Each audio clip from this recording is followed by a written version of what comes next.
தமிழகத்தின் ஒரு முக்கிய நீர் ஆதாரமாக மட்டுமல்லாமல் காவிரி டெல்டா விவசாயிகளின் ஒரு ஜீவநாடியாக விளங்கக்கூடியதான் மேட்டூர் அணை. அந்த மேட்டூர் அணையானது இன்னும் சற்று நேரத்தில் தனது முழு கொள்ளளவான 120 அடியை எட்ட இருக்கின்றது.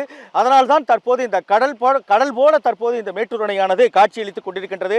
அதாவது மேட்டூர் அணையிலிருந்து காவிரி டெல்டா பாசனத்திற்காக தமிழ்நாடு முதலமைச்சர் மு.க. ஸ்டாலின் அவர்கள் மேட்டூர் அணையில் 114 அடி இருக்கும் பொழுது கடந்த 12ஆம் தேதி, இந்த ஜூன் மாதத்தில் 12ஆம் தேதி மேட்டூர் அணையிலிருந்து காவிரி டெல்டா பாசனத்திற்காக தண்ணீரை திறந்துவிட்டார். அதனைத் தொடர்ந்து டெல்டா பாசனத்திற்கு தொடர்ச்சியாக தண்ணீர் விடப்பட்டு வருகிறது. இன்றைய நிலையில் கூட 26,000 கனஅடி அளவில் மேட்டூர் அணையிலிருந்து காவிரி டெல்டா பாசனத்திற்கு தண்ணீர் திறந்து விடப்படுகிறது. இந்த நிலையில் தான் தென்மேற்கு பருவமழை என்பது கடந்த சில நாட்களாகவே பெய்து வருகிறது. குறிப்பாக கேரளா மற்றும் கர்நாடகா மாநிலங்களில் இந்த தென்மேற்கு பருவமழை கடந்த ஒரு வார காலமாக பெய்து வருவதன் காரணமாக கர்நாடகாவில் உள்ள கபினி மற்றும் கிருஷ்ணராஜ அணைகள் வெகு